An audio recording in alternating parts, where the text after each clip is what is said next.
Problem statement. From the given email address, extract the username. So here in the customers table, you can see that there's a column email address. Now as per the problem statement, we have to extract the username from this email address, that is the part of string that falls before the @ symbol. For that, I'll again add a new column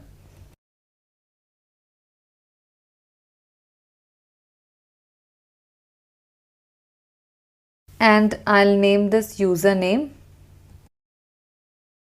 and the function I'll use is left, and the first argument text would be the email address from the customer table. So I'll look for customers table and here is the email address column. I'll select that, comma. Next is number of characters. Suppose I give the number of characters as 4. Close the bracket and enter, and let's see what we get.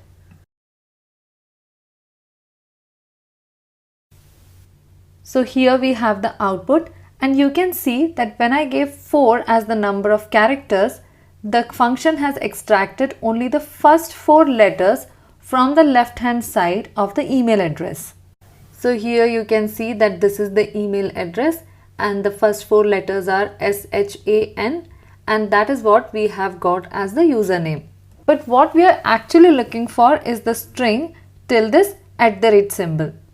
So for that, I'll remove this 4 and use another function called find. Hit the tab to select it. The first argument is find text. In this case, the text that I want to find is the @ symbol. And make sure that you give it in double quotes, comma. Now the next argument is within text. That is, within which text do you want to find this particular text? That is the @ symbol in our case.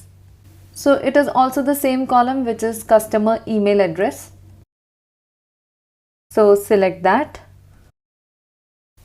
Close the bracket for the find function and enter.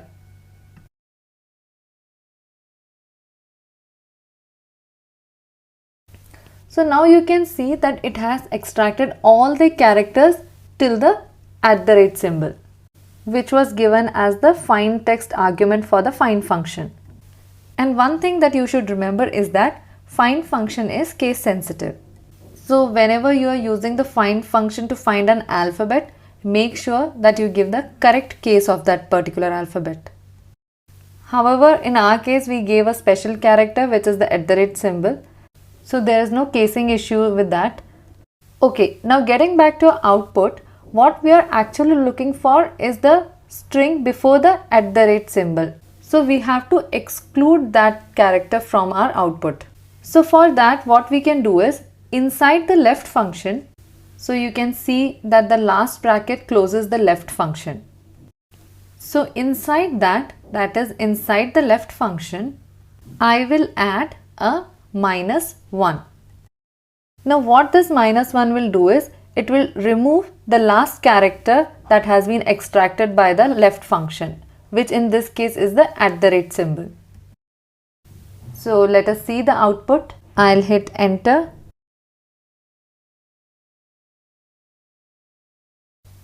So now you can see that we only have the username extracted from the email address.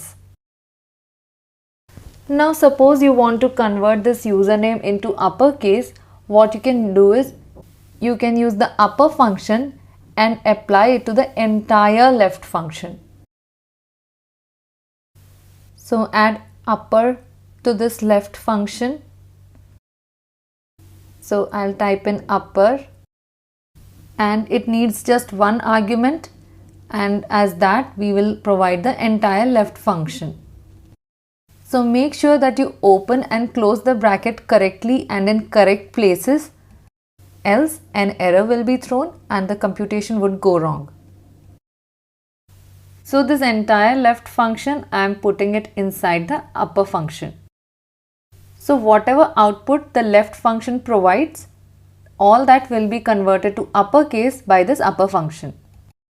So the find function is within the left function and the left function is within the upper function.